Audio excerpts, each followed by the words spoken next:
Over the last year, hate crimes against Asians and Asian Americans in 16 cities across the country have risen 150%. Information gathered by the Justice Department suggests that over a quarter of a million hate crimes are committed every year, and yet the DOJ only prosecutes about 25 defendants per year for hate crimes. 20 states either have no laws on them or no required data collection on hate crimes, meaning that something that has been a problem for centuries now and is still very much a problem today is still intentionally underreported. Racism is still a systemic problem, and without allies, without awareness, it won't get better. Which is why I wanted to interview some of my fellow students. Shivom, Carson, and Autumn gave me time out of their schedules. They all talked to me a bit about how and in what ways they see and experience racism. I don't think like systematic or systemic racism is like a huge thing in South Asian lives. I think a lot of like the racism that we face comes through like microaggressions and like just general society, like sometimes even like coworkers or friends. And a lot of that just has to be like ignorance when like people aren't fully formed about our culture. But like one of like my main like experiences with racism, my roommate and I were waiting at a bus stop, and all of a sudden we just like heard like a bunch of yelling. And then so we look, and it was just like a bunch of white guys with their Trump flags, and they're yelling directly at us, and they just started like throwing just like random things on the street like towards us. The last year or two where it's been the most prevalent has been, I've taken kind of a backseat to that because I'm kind of been sheltering in place, right? But even then, without the personal experience of racism, there is a structural, systemic issue. But more specifically for myself, I've been called racial slurs before, and most memorably, I was told once that because I can speak fluently in the language that my parents speak most fluently, that makes me less American. I don't personally experience racism, but I have definitely seen racism in many different forms, I would say, when it comes to my environment. They also talked about how COVID has changed racism, both online and in person. I think there is a change in the air, right? You can feel a difference in the air in terms of so many people talking about COVID in terms of Chineseness or Asianness. In terms of myself, I'm a Chinese American, and so that is they've singled out. I'm the singled out of the singled out, right? But at the same time, very early on, we started wearing masks. My family and myself, we started wearing masks, and we continue to wear masks, and largely because there is still some kind of diaspora communication, right? Some communication to family who's still living in China. We started wearing masks early on, and people actually kind of stare at us for that. So I think that's tangentially related in a sense. I definitely believe after COVID that life moved even more online than it already was before, and that a larger portion of racist actions were taking place online because of the mask that the internet holds, since it is not face to face interactions. And people kind of get this feeling of like, well, if I say it online, like I can say almost like anything thing. And I think it revealed a lot of people's true colors, whether it was good or bad. Over COVID, I haven't really seen like a general spike of like microaggressions or anything like that. But obviously there has been through like hate crimes and stuff, but I think that's more targeted towards East Asians and not really South Asians. We talked about the March 2021 shooting spree in Atlanta that left 8 people, including 6 Asian women, dead. I asked them, do you think the shooter was racially motivated? A lot of the mainstream media coverage of the shooting, including the first several pages of Google results even a month after it happened, seemed intentionally determined to not answer that question, or to put the blame on the shooter's sex addiction rather than blaming race.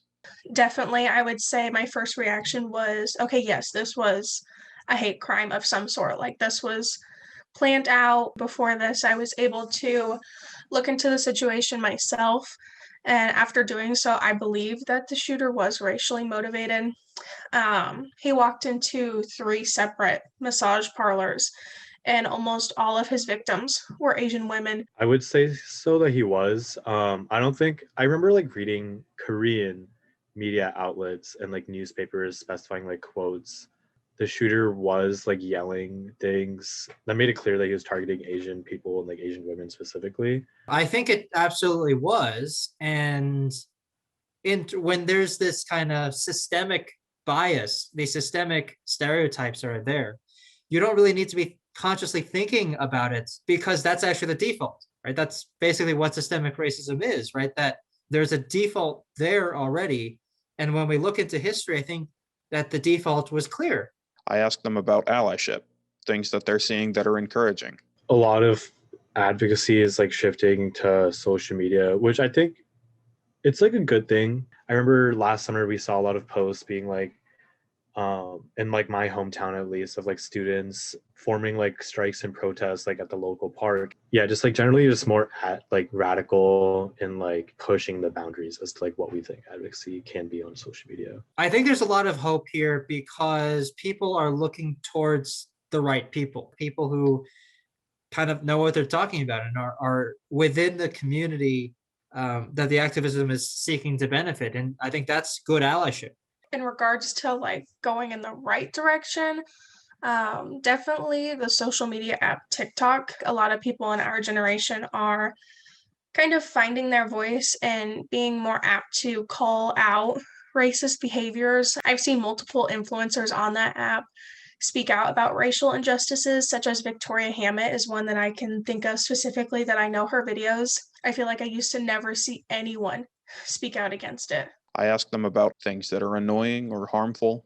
In terms of people who do things in terms or in the name of aiding activism and it ends up kind of not, the very first thing I think of is David Guetta DJing on this rooftop in New York City.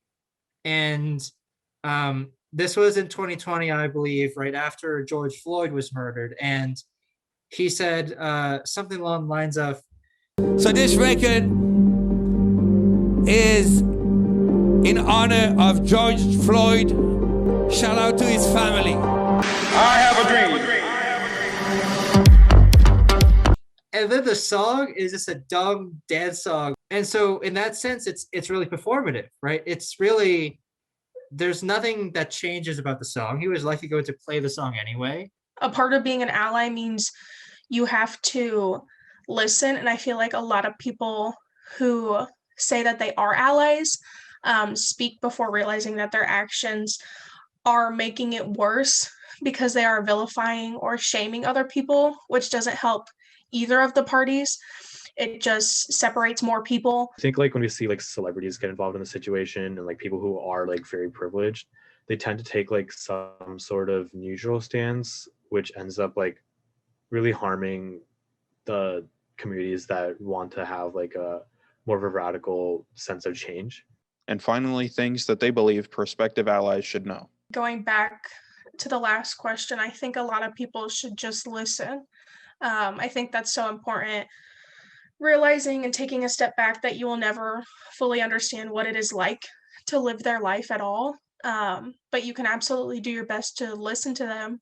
Everything we see on social media, like the Instagram infographics that people post, like a lot of that's just like education instead of advocacy. So definitely seeing like more strikes and like protests and like community work and garnering community members for a cause is a little bit more important. There is a kind of amnesia when it comes to Asian American activism that even many Asian American activists are guilty of, because there's so much focus on representation. There's so much focus on kind of more milquetoast issues. And there is discussion about, for instance, representation a lot of the time, but there's not as much about restorative justice and the violence that happens, that still does happen to certain Asian American communities, to working class Asian American communities especially.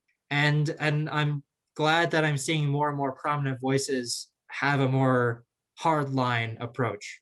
Over the last several years, seeing white supremacists all over the world, and unfortunately here at home in the US, has been disheartening. I saw the BLM protests in major cities. I started taking Asian American studies classes to try and learn more specifically about what problems are facing some of our neighbors, friends, classmates, instructors. I've seen the spike in anti-Asian hate crime over the last year, seen the casual racism modeled by people who are supposed to be our leaders. So I've taken this project and these classes as an opportunity to learn more and to try to make something that's hopefully productive out of all this white guilt that I'm guilty of. I've learned that being an ally is an ongoing process. You can't just post a black square on Instagram. You can't just slap a hashtag on something and call it raising awareness. You can't put Martin Luther King over an EDM song. You've got to learn what helps, where places are that you can donate your time and effort. If you're going to take to social media, you've got to learn how to go about spreading awareness without speaking for someone else's experience. You've got to learn to shut your mouth and listen to people who are living through things that you never will. If you're watching this on YouTube, there's a link below for the Anti-Asian Violence Resources CARD website, which has a lot of information, including recent public statements from companies and government agencies, as well as resources for reporting anti-Asian hate crimes, mental health resources, ally education, and places to donate to anti-hate efforts like advancing justice and providing food and security for affected communities.